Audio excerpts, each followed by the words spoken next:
ચોખ્ખું દૂધ આટલું બધું શુદ્ધનું દૂધ ચોખ્ખું દૂધ લે ને મેં તારે અમારે 30, 32, 35 રૂપિયા ભાવ આલે મારા હાળા આવું શીખે ધંધો ચાલ્યો હા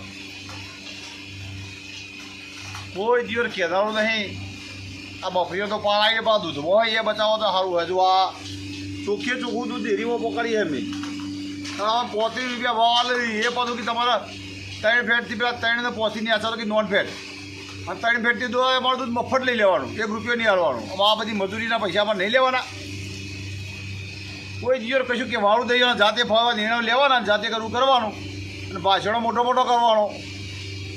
તો ખેડૂતોની પડખે આ ભાઈ પશુપાલકો અમારી પડખે ના અલ્યા પડખે તો બધા છીએ જ તો અમે અમારા ઘેર રોટલો ઉકાઈ જાય નકમ પડે ને. હવે જો આવીએ આ બધું દૂધ નીકળી જાય ને તો સુધી આવીએ મશીન ચાલુ રહી અને મશીનથી જ બધી ગાયો ધોવાની હવે.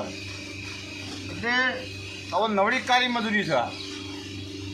આ ચોખ્ખું દૂધ જોવા હોય તો ધમતો કાર નવી નેટા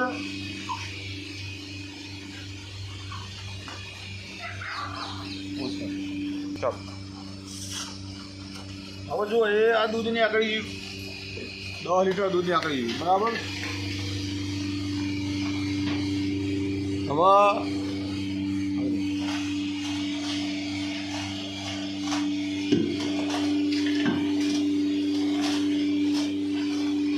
આટલું બધું ગોળ કરતા હોય બધું ચોખ્ખું દૂધ મિલાવતા હોય તો કશું જ કહેતા કોઈ મજૂરી કોઈ મહેનત પણ મળતી નહીં. આ ખર્ચો મેં ગણી દા ખર્ચો લેવલ ટુ લેવલ હેડ એટલે કોઈ બચત જેવું સહજ નહીં. કોઈ ગમે એ કે હાલ તો હું તો ચારે જ નહીં એટલે મફળી ચાર તો બાતલ જઈ મફળી બાતલ જઈ જે વસ્તુ ખરી કોઈ ચાર જેવું જ નહીં. એટલે આટલું બધું મોંઘું થવાનું છે ને.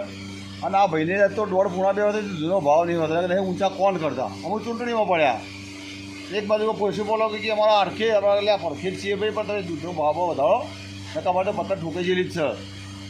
એટલે થોડું સમજીને હડવાનું કરો.